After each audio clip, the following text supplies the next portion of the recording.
Hey everybody, welcome to Studio 64. My name's David. I've been searching the interzones for more science, space and tech news to share with you. And I came across this at Ars Technica, where they're letting us know that NASA official acknowledges internal disagreement on safety of Starliner return. We heard from a lot of folks that had concerns. Yeah. So meanwhile, they've taken twice as much money as Uncle Elon for the StarLemon. And they're still arguing over what's wrong with it. Meanwhile, there are 2 astronauts stuck up in space. Fascinating. Yes, during a news conference on Wednesday, NASA officials for the first time publicly discussed divisions within the agency about whether the StarLemon spacecraft is really reliable enough to return 2 veteran astronauts, Butch Wilmore and Sonny Williams, back to Earth from the International Space Station, or ISS, that I think should be spelt with a silent P. Yes. Now, the space agency also confirmed key elements exclusively reported by Ars over the last week, chiefly that NASA has been working quietly been working for weeks with SpaceX on a potential rescue mission for Wilmore and Williams, and that the Crew 9 mission launch has been delayed to September 24 to account for this possibility, and that Starliner was able to undock autonomously with the current software configuration of the vehicle. Surely they've got to be able to do an upload. Again, I'm not a aerospace software engineer, but come on. And as usual, I'll leave a link to the main article below the video, so you can pop in, check out these embedded links, go for a bit of a deeper dive if you want. Makes for an interesting read. Yeah. Interesting, isn't it? While they're arguing, the astronauts are still stuck up there.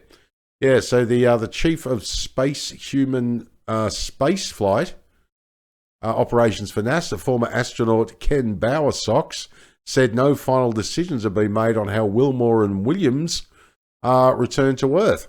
He said there were reasonable disagreements among engineers at NASA, which is the customer for the space flight, and Boeing, which developed and operates Starliner, about the viability of the 28 reaction control system thrusters that are used for delicate maneuvering and pointing of the vehicle.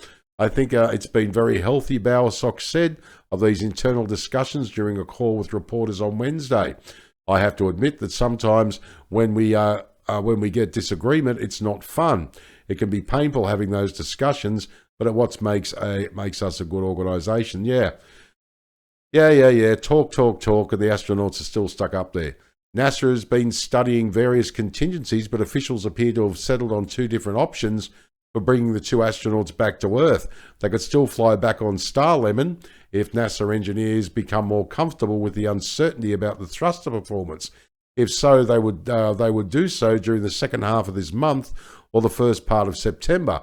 Alternatively, NASA could launch the Crew 9 mission with a complement of 2 rather than 4 astronauts, and Wilmore and Williams would join that increment on the space station and fly back to Earth in February 2025. Jesus. See, this is what I keep saying. They won't go to the root cause of the issue, right, which is DEI, instead of concentrating on bloody being aerospace engineers. All NASA has concentrated on is, identity politics, and they're still arguing over it. This is ridiculous. Uncle Elon took half as much bloody money and just gets on with the job. Fascinating. Asked if he thought one of the 2 scenarios was more likely than the other, Bowersox said he could not say. However, a final decision will be made fairly soon.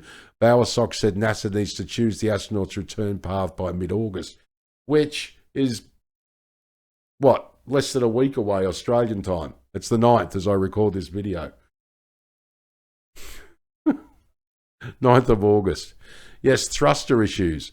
NASA's concern about Starliner's thrusters boils down to the failure of 5 of them during the vehicle's ascent to the space station. StarLemon's flight computer shut off 5 thrusters provided by Aerojet Rocketdyne in flight. 4 of the 5 thrusters were recovered after overheating. Yeah, no excuses for this. Absolutely no excuses. Since then, Boeing and NASA have conducted a ground and space-based tests of the small thrusters to try and replicate the failure and better understand fundamentally what is occurring. By getting to the root cause, the engineers will feel confident in their ability to address the problem for StarLemon's flight back to Earth. Yeah, now in ground tests, the engineers are able to demonstrate similar failures. You've had how many years? You think you would have demonstrated these failures already and got rid of them before you put two people's lives at risk. Subsequent inspections showed bulging in a Teflon seal in an oxidizer known as a poppet. Oh, poor poppet. Yes, which could restrict the flow of nitrogen tetroxide propellant. Now, the thrusters consume the nitrogen tetroxide and mix it with hydrazine fuel for combustion. Despite the tests, however, engineers still don't understand precisely why the bulging is occurring and whether it will manifest on StarLemon's flight back to Earth. I'd say it pretty well, it'll be a 50-50 shot if it does. People really want to understand the physics of what's going on relative to the physics of the Teflon, what's causing it to heat up and what's causing it to contract, said Steve Stitch, who manages the commercial crew program for NASA. That's really what the team is off trying to understand. I think the NASA community in general would like to understand a little bit more about the root cause. Well, the root cause was DEI. And the fact that you've ripped off the American taxpayer for twice as much money as Uncle Elon. How many times do I have to say it? Boeing engineers are advocating for flying StarLemon as is, that enough is known about the problem that failures will not occur during the vehicle's return to Earth. However, during meetings of key engineers at NASA, known as the Program Control Board this week, there was no agreement that this so-called flight rationale was enough to fly crew on the vehicle. My concern is if you've got rocket thruster issues, as again, I'm not an aerospace engineer, I'm not a pilot, I'm not anything. But logic would suggest if you're concerned about these things, are they going to have difficulty maneuvering when they get into orbit to re-enter the Earth's atmosphere? And if they can't maneuver, are they going to burn up in the atmosphere? Yes, but David, we have to have DEI, otherwise people's feelings will be hurt. I think the astronauts' backsides are going to be hurt when they bloody start to heat up. Fascinating. Now, we heard from a lot of folks that had concerns, Bowersock says. We've heard enough voices that the decision was not clear at the Program Control Board. So let's have another meeting for the next 12 months. Jesus. Given that NASA will soon decide whether to fly crew on StarLemon, the Boeing team has about a week to convince the NASA team of Starliners. That's it, David. Bash the place to death. Smash the microphone around. To convince the NASA team of StarLemon's safety concerns before potential to switch to Crew Dragon. Yeah, this was interesting. Autonomous undock software. Stitch also explained why it would take a few weeks to reconfigure the software package on board StarLemon to allow for a safe undocking of the spacecraft without crew. This is one reason why the Crew 9 mission launch was pushed from August 18 to late September. Although the capability to undock without a crew exists within the flight software on StarLemon, it is currently configured for crew operations. That is, during the process of undocking and moving away from the space station, the flight software takes certain actions and the crew takes certain actions. This configuration change towards integrated operations between software and crew was made after the previous autonomous flight of Starliner in 2022 that flew to the space station and back. Now, my question is, they've been up there for how many months? All right? Surely to goodness, they could have started working on this and had this as a backup. No. Essentially, what we're asking the team to do is go back 2 years in time and resurrect the software parameters that are required to give automatic responses to breakouts near the ISS should we have a problem in close to the ISS, which the software now allows them to do manually, Stitch said. The team is always updating these mission data loads as different things change. Understandable, but surely to goodness, No work has been done on the autonomous software package since the flight in 2022. ARS reported it would take about 4 weeks to complete the testing and configuration of this software, and Stitch confirmed this. A month. How long have they been up there for now? How long are they going to be up there for? Now, before we go execute that, it's just smart and responsible to take the software and mission data loads in this configuration, go to the integrated test facility where all the flight software resides and go run it through some test cases just to make sure we haven't missed anything, Stitch said. That's really what would take the time if we were to pivot to an uncrewed undock. Interesting. Yeah, that's Ars Technica. Meanwhile, over here on the bite, Boeing not happy with NASA plan to return stranded astronauts on SpaceX craft. Yet another crisis for Boeing. Bucket of bolts. Fascinating. Yeah, now NASA is still hemming and hawing over how to return its two astronauts currently stranded aboard the International Space Station. I think they've been whoring. I think Boeing's been whoring, but obviously not spelt the same way. Considering the amount of bloody money they've gotten from the US taxpayer for a lemon. Rumours continue to swirl as space agencies considering making room for Butch Wilmore and Sonny Williams on board a SpaceX Crew Dragon spacecraft, which is now scheduled to arrive at the station in late September. And as the Wall Street Journal reports, the potential plan has enraged Boeing officials as tension continues to grow and time is running out. Boeing, you blew it.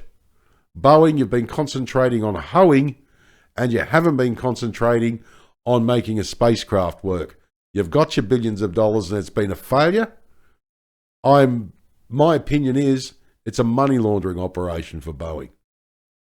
You know, they've got to be rescued by a company that got half as much money. What does that say? Fascinating. Now, according to the Wall Street Journal, a review of StarLemon's readiness for its return flight was postponed, suggesting not everybody at NASA is convinced that it's safe to fly. That's in stark contrast to Boeing, which has been adamant that Starliner is ready to safely carry Williams and Wilmore back to Earth. A hairy situation from the aerospace giant, which has already been embroiled in controversy for years over its passenger jets failing in several ways. Yes, what's the running joke? Any passengers on this Boeing aircraft sitting next to the exit row? Could you please hold the door shut for the duration of the flight? Fascinating. Riskier act, yes, or risker act. Boeing's StarLemon managed to sputter to the space station in early June despite springing several helium leaks affecting its propulsion system. Ever since, engineers have been poring over the data and testing spare engines back on the ground in an effort to pinpoint the problem. Yeah, apparently it doesn't have a helium leak now. All the helium leaked out of it. It's hard to have a helium leak when all the helium's leaked out of it. Fascinating, isn't it? Now, in the face of it all, an official return date for Wilmore and Williams has yet to materialise just over 2 months in what was initially supposed to be a 2-week trip to the ISS. They have a problem with their space toilets for some reason. Every time there's a bloody rocket goes up there, they bloody spare parts for the bloody urine recycling. That's why I say ISS should be spelt with a capital P that's silent. Yes. For its part, NASA has yet to make a decision on which spacecraft to use for their return. The stakes are high. Boeing's total losses on StarLemon have grown to a whopping $1.6 billion, and both it and NASA have committed a total of $6.7 billion to the program since 2010. That's at least twice as expensive as SpaceX's Crew Dragon, which has reliably been doing the exact same job as the StarLemon is supposed to do for years now. In short, the agency is stuck between a rock and a hard place. It'll need to either risk Williams and Wilmore's lives by sending them back on board Boeing's leaking StarLemon, or undercut its multi-billion-dollar contract with Boeing by opting for a ride from SpaceX instead. An admission that NASA's over-budget, much-delayed alternative to SpaceX Dragon still isn't ready. So in other words, StarLemon still isn't ready after all this time and all this money, and SpaceX, yeah, we've been doing it for years. Yes, interesting. Interesting indeed. As I say, bloody DEI again. And they're still arguing over what the cause is. Jesus. Whatever happened to do it once and do it right? My grandfather used to say. Absolutely fascinating. All right, well, my name is David. Thanks for joining me for another Studio 64 Science, Space and Tech News update. I shall see you in the next one. If you enjoyed this video, please like, share, subscribe. I'd greatly appreciate it. If you're up for it, drop a comment down below the video because I'd love to hear what you think. All right, take care. And as I always say, if you can't be good at it. And as I also always say... Please, Spock, do me a favor. And don't say it's fascinating. No. But it is interesting.